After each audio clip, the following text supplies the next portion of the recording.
ፕሮፌሰር ብርሃኑ አንድ ነገር ተናገረ።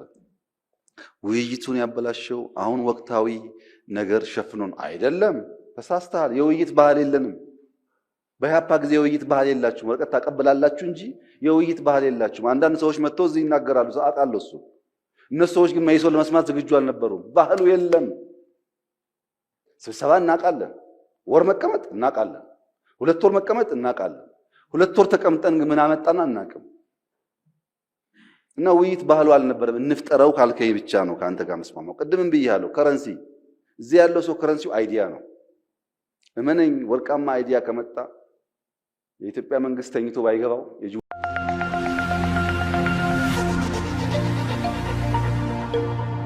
እንኳን ለገና በዓል በሰላም አደረሳችሁ እያለን የ30% ታላቅ ቅናሽ ያገኙ እንሎታለን። መጪውን በዓል ምክንያት በማድረግ በአገር ውስጥና ከአገር ውጪ ለሚኖሩ ደንበኞቻችን ታላቅ ቅናሽ ይዘንሎት መጥተናል። በመሃል ፒያሳ ከአብሮት ቤተ መጻሕፍት አቅራቢያ አራዳ ፓርክና ወዳጅነት ፓርክ ፊት ለፊት የ30% ታላቅ ቅናሽ የተደረገባቸውን አፓርትመንቶች እንሆ ይሎታል። ባለ 1 መኝታ በ3.6 ሚሊዮን ብር አጠቃላይ ክፍያ፣ ባለ 2 መኝታ በ6.9 ሚሊዮን ብር አጠቃላይ ክፍያ፣ ባለ 3 መኝታ በ9.5 ሚሊዮን ብር አጠቃላይ ክፍያ የግሉ ያድርጉ።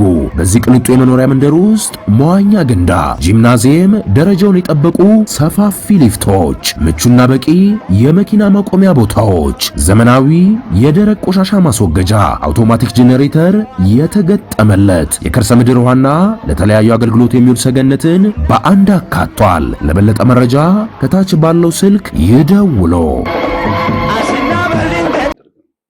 የሚያስከትል ነው። ብዙዎቹ የምሁራን ሚና የዩኒቨርሲቲ ሚና ብለዋል። እኔ ቅድም ሀምብል ለመሆን ዩኒቨርሲቲዎችን ብዙ ላለመናገር ነው የተቆጠብኩት። አሁን ካንተ ጋር ሰው ትንሽ ገባ ብዬ ልናገር። ጅማ ላይ ኮሪደር ሰራ፣ ሮቤ ላይ ኮሪደር ሰራ። በጅማና በሮቤ ኮሪደር ስራዎቻችን አስቸጋሪው ኤሪያ ዩኒቨርሲቲ ነው።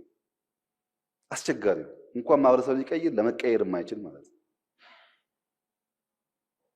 አዲስ አበባ ዩኒቨርሲቲ ይህን አካባቢ የዩኒቨርሲቲዎች ሲቲ እናርገው ብሎ መንግስት አስቦ መንግስት አቅዶ ማገዝና ቻምፒየን ማድረግ ሲገባው ይሄን ሁሉ ሰፈር እያፈራረስን ስንሰራ፣ ጫት ቤት ስናባረር፣ ሺሻ ቤት ስናባረር፣ አረቄ ቤት ስናባረር፣ ይሄ ዩኒቨርሲቲ ግን እዛ መንገድ ዳር ይህን የሚያክል ግቢ ያለው አጥሩ ጋር ፉክክር ያለው ይመስል ድንጋይ ይጠፈጥፋል። ወደ ውስጣችሁ ተመልከቱ። ግቢዎቻችሁ ስራ ይፈልጋሉ። አይዲያዎቻችሁ መጥራት ይፈልጋሉ።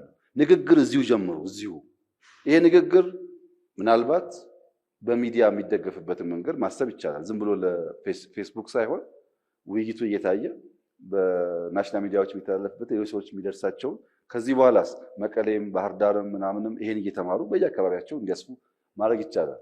ያን ካደረግን ኢንፍሉዌንስ ማድረግ ያቅተናል ብዬ አላስብም።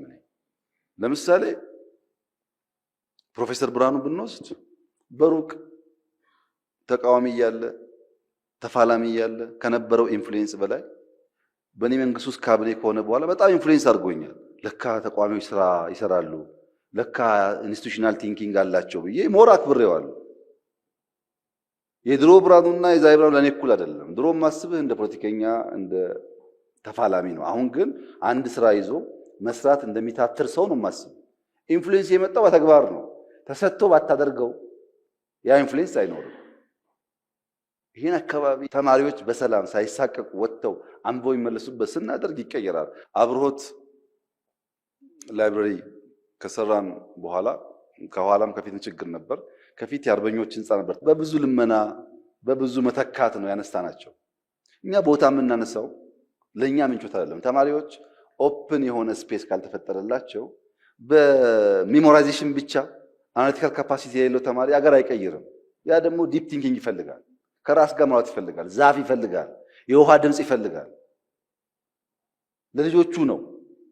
አብሮት ከተሰራ በኋላ አንድ ሰው ስሙን ባልጠቅስ ይሻላል 4 ኪሎ አካባቢ ስመጣ በጣም ይሰማኛል ምናምን አለ። በሚዲያ የሚናገረው ድሮ ጠላ ምን ጠጣበት፣ ድሮ ስጋ ምን ቆርጥበት ሰፈር ጠፍቶ አንድ ላይብረሪ ቆሞበት ሳያል። ይሄ ሰው የጸሐፊ ነው ባይዘው ላይብረሪ ተሰራ ብሎ ጠላ ቤት ፈረሰ ብሎ የሚያኮርፍ ማለት ነው። ይሄ ኢንፍሌሽን ሊያገኝ አይችልም። እኛ ያለንበት አውድ መፍረስ ያለበት ነው። ምሁራን መቼና እንዴት ነው እንጂ መፍረስ ያለበት ነው። ይሄ መንደርተኝነት ካልፈረሰ እንዴት በለጽጋለን? ምንም የማይፈርስ ነገር ኖሮን ነው።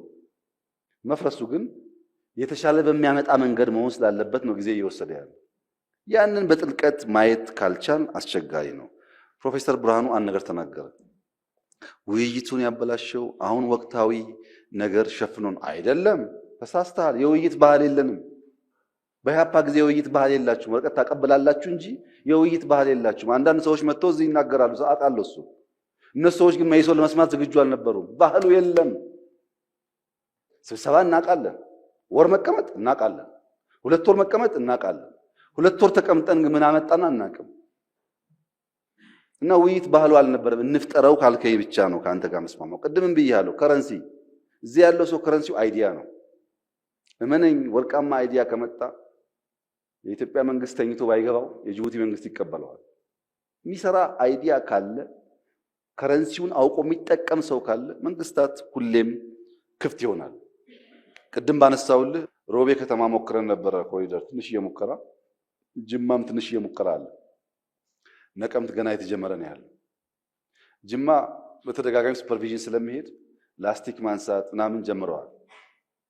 የሮቤ ከተማ ላስቲክ የሚነሳው እንግዳ ይመጣል ሲባል ነው። የሮቤ ዩኒቨርሲቲ ስራችሁ ኮሪደር እኛ ከሰራን ከተሜነትን ደግሞ ሰው ላይ መስራት ነው። ከተሜነት እኮ ባህል ነው። በየቦታው የሚጥል ሰው እዚህ አዲስ አበባ ውስጥ ጠጥቶ ከመኪናው ላስቲክ እየጣለ የሚሄድ ሰው አለ እዚህ ከተማ ውስጥ። እሱ መቀየር ነው። እኛ አስፋልት እንሰራለን። አስፋልቱ 20 ዓመት እንዲቆይ ግን ባህል እናንተ ካልፈጠራችሁ፣ የእናንተ ሮል ካልተጫወታችሁ አይመጣም ተደምሮ። ፊውቸር አንሰርቴኒቲ ያለ ኤአይ እየመጣ ነው። እንዴት ነው የምናልፈው ላልከው ፕሮፌሰር፣ ፊውቸርን ገቨርን የምናደርገው ኮፕ ማድረግ ብቻ ነው፣ በመማር ብቻ ነው። ማቆም አንችልም። በእያንዳንዱ ቴክኖሎጂ እኛ ስም እናወጣለን። ቴክኖሎጂውን ግን ማቆም አንችልም። አሁን ኤአይ መጥቷል። ስም ማውጣት አይደለም የሚያስፈልገው፣ መዘጋጀት ነው፣ መማር ነው። ምንም ነገር ይኖረው ነገ ኢትስ የታወቀ ነገር ነው። ከተማርና ከተዘጋጀን ገቨርን እናደርገዋለን፣ ካልተዘጋጀን እንቀራለን። ለሱ ነው መማር የሚያስፈልገው። ኤአይ በእኔ እምነት ኢትዮጵያ በጣም በጣም እድል ያላት ሀገር ናት። ኤአይ አንዱ የሚፈልገው ኢነርጂ ነው። ለዚህ ነው የክሪፕቶ ከረንሲ ኢትዮጵያ ውስጥ የተስፋፋ ያለው። ኢነርጂ ደግሞ እኛ ያመረት ነው አይደለም፣ ብዙ ለማምረት እድል አለን። ከሃይድሮም፣ ከሶላርም፣ ከጂኦተርማልም፣ ከኒውክለርም በጣም ሰፊ እድል አለን። ኢነርጂ ላይ ኢንቨስት ካደረግን አንድ አስቻይ ጉዳይ ፈታን ማለት ነው። ሁለተኛው ዴታ ነው። ዴታ ደግሞ ዲቨርስ በሆነ እንደዚህ ባለ ብዙ ፖፑሌሽን እና ሶሳይቲ ውስጥ በቀላሉ የሚፈጠር ነገር ነው። ዳታ አተን ነው። እኛ በጣም ብዙ ዳታ አኳልን አልገባም። የገባው ስድቡ ብቻ ነው። ስድቡን እንቀንሰውና ሳይንቲፊክ የሆኑ ቶቶች፣ አርቲክሎች፣ መጽሐፎች ማስገባት ስንጀምር የኛ ሐሳቤ እዛ ውስጥ ይገኛል። ሶስተኛው ዴታ ሴንተር ነው። ዳታ የሚከማችበት ድሮ እንደምታውቁት ውድ ነው። ለዩኒቨርሲቲው ዴታ ሴንተር ይሄ ቤት ያስፈልግ ነበር። አሁን እኮ ዴታ ሴንተር በጣም በጣም ቺፕ እና ትንሽ እየሆነ ነው። በኢትዮጵያ 2030 ዲጂታል ስትራቴጂ ከሶፍትዌር ወጥተን ሃርድዌር ማምረት አለብን ብለን እየጀመር ነው ስራ። ሃርድዌር እናመርታለን። ሃርድዌር ማምረት ስንጀምር ለቺፕስ ለኤአይ ግብአት የሚሆን ነገር ደግሞ ከማንም በላይ አፍሪካ ነው ያለው። ለምሳሌ ድሮ ወርቅ ይባላል። አሁን ኮፐር ኢምፖርታንት እየሆነ ነው። ኢነርጂ ኢምፖርታንት ከሆነ ኮፐር ኢምፖርታንት ነው ማለት ነው። ኮፐር ደግሞ እኛ እንደ ቺፕ ነገር የምናየው ጉዳይ ነው። እንደምታውቀው ወርቅ ነው ለኛ ውዱ። ብዙ አስቻይ ነገር ስላለ በጥልቀት ማየት ከቻል ኮምፒት ማድረግ እንችላለን ብዬ አምናለሁ። በዚያ እሳቤ አንደኛ ዩኒቨርሲቲውን በጣም ቆንጆ አድርገን እንሰራዋለን። ቤስት ተማሪዎች እናመጣለን። የዓለም መምህራን እንጠቀማለን። ከዛ ኮምፒት የሚያደርጉ ሰዎች ተስፈኞች እንዲሆኑ ሄደው እንዳይቀሩ ጥረት እናደርጋለን። ያን እያደረግን በሄድን ቁጥር በኤአይ ሬስ ውስጥ እንደው እዛ ላይ ነን ባንባልም የማንናቅ መሆን እንችላለን። ከተማርን ከተዘጋጀን። ይሄ ጉዳይ አደገኛ ነው፣ ስራ ሊወስድ ነው ምናምን እያልን ይሄ የለመድነውን ተረክ እየተረከ ከቀጠልን ግን ልጆቻችን ረሃብተኛ ይሆናሉ። ረሃብተኛ እንዳይሆኑ ኮንፍሮንት ማድረግ አለብን፣ መማር አለብን፣ ኢምብሬስ ማድረግ አለብን። ያን ካደረግን ማኑቨር ማድረጉ የእነሱ ስራ ነው የሚሆነው ማለት ነው። በዛ ሐሳብ ብናይ እንጂ ከፍተኛ የሆኑ ፊር ብዙም እኔ አልስማማም። በዚህ ሐሳብ ብንሄድ ነገን መዋጀት እንችላለን ብዬ አስባለሁ። አንድ ነገር ብቻ ልናገርና ጨርሳለሁ። በተለይ ይሄ የውይይት ባህል ፕሮፌሰር ብርሃኑ ያነሳው አንተም የምሁራኑ መዳከም የምትለው ነገር ከዚህ ከአብዮት በኋላ ሁለት ክስተቶች አሉ ያፈዘዙ ያደነዘዙ ማለት ነው። አንደኛው የቀይ ሽብር ነው። ከቀይ ሽብር በኋላ ፖለቲካና ኮረንቲን በሩቅ የሚል ባህል ለረጅም ጊዜ እንትን ብሎ ነበር እና ወጣቱም ምሁሩም እንደዚህ ውስጥ ከመግባት ሀገራዊ ጉዳይ አንስቶ ከመናገር አደባባይ ከመውጣት ታቅቦ ነበር። ከዛ በኋላ ምርጫ 97 መጣ፣ ፈካ አለ። ለመጀመሪያ ጊዜ ለሁለተኛ ከእንትኑ በኋላ ማለት ነው ፈካ አለ። ሰው ሁሉ ትንሽ መንቀሳቀስ ጀመረ። ያው ከዛ የምናውቀው ነው በተደረገው እንትን ሌላ እንትን ሆነ እና እነኚህ ተደጋጋሚ ክስተቶች ናቸው እንትን ያደረጉት። ሌላው ቅድም የተጠቀሰው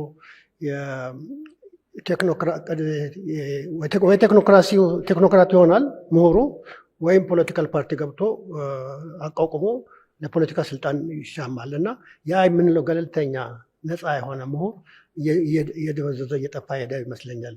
ያ ነው የሚመስለኝ። ለማናቸውም በእውነቱ ይሄ በመንግስትና በምሁራን መካከል የሚደረገው ውይይት ጥሩ ጅማሮ ነው። ይቀጥላል ብለን ተስፋ እናደርጋለን። ክቡር ጠቅላይ ሚኒስትር መቼም ያው ቅድም ብያዋለሁ እንደዚህ ያለ ብዙ ስራ ካለቦት ለእኛ ጊዜ ሰጥተው እንዲህ አይነት በደንብ የሚያስተምርም የሚያወያይም ጽሁፍ ስላቀረቡልን በጣም አመሰግናለሁ።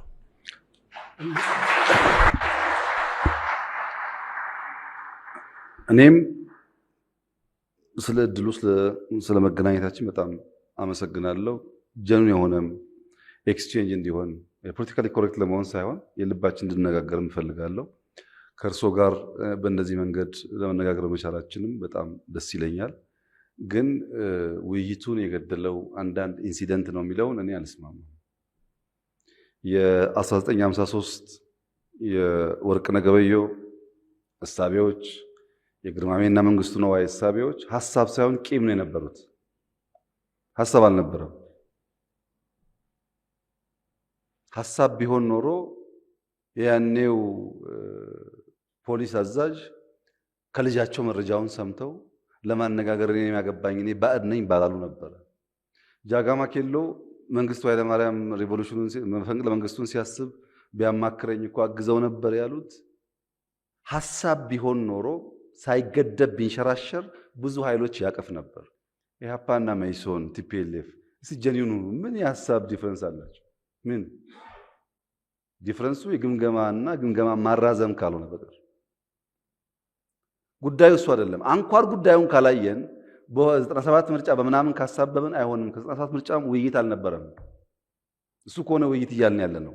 ለፖለቲካ የሚደረግ ትግል አይደለም ውይይት ማለት ለምሳሌ ሪሰንትሊ ለኛ ካድሬዎች ስልጠና ሰጠን፣ ተጨቃጨቅን። ይሄ ጉዳይ ይውጣ ብለን ይውጣል። የኛን መንግስት የሂስትሪ ምልከታ ቁልጭ አድርጎ የሚያሳይ ውይይት ነው። የእናንተ ሂስትሪ ዲፓርትመንት ተወያይቶበታል ወይ? መንግስት ለሂስትሪ እያለው ያለው ጉዳይ ይሄን ይመስላሉ ተወያይቶበታል ወይ? ስልጣን ስጠኝ አትስጠኝ አይደለም ውይይት ማለት። እሱም የውይይት አካል ነው። በድምሩ ኢትዮጵያ ውስጥ ያለው ካልቸር፣ ኢትዮጵያ ውስጥ ያለው ቻሌንጅ ዘርፈ ብዙ ነው። ምሁሩም የራሱ ሚና አለው፣ ስልጣን ያለው ሚና አለው፣ አርሶ አደሩም ሚና አለው፣ የማህበራዊ አንቂ የሚባለው ሚና አለው። መነካት የሚፈልግ የለም። ሁሉም ድንበሩን ይዞ ድንበሩን ጠብቆ ሌላ ለመንካት ብቻ ነው የሚያስበው። ስንነካካ በሚዛን ከሆነ ይሄ ዩኒቨርሲቲ ራሱን ከቀየረ፣ ግቢውን ከቀየረ፣ የተማሪዎቹን ኳሊቲ ከቀየረ እመኑኝ ፕሮፍ የኬንያ ዩኒቨርሲቲ መጥቶ ይማራል እንኳን እዚህ ያሉት። እና ለማንኛውም እንኳን ለ75ኛ ዓመት አደረሳችሁ። እጅግ አድርጌ አመሰግናለሁ።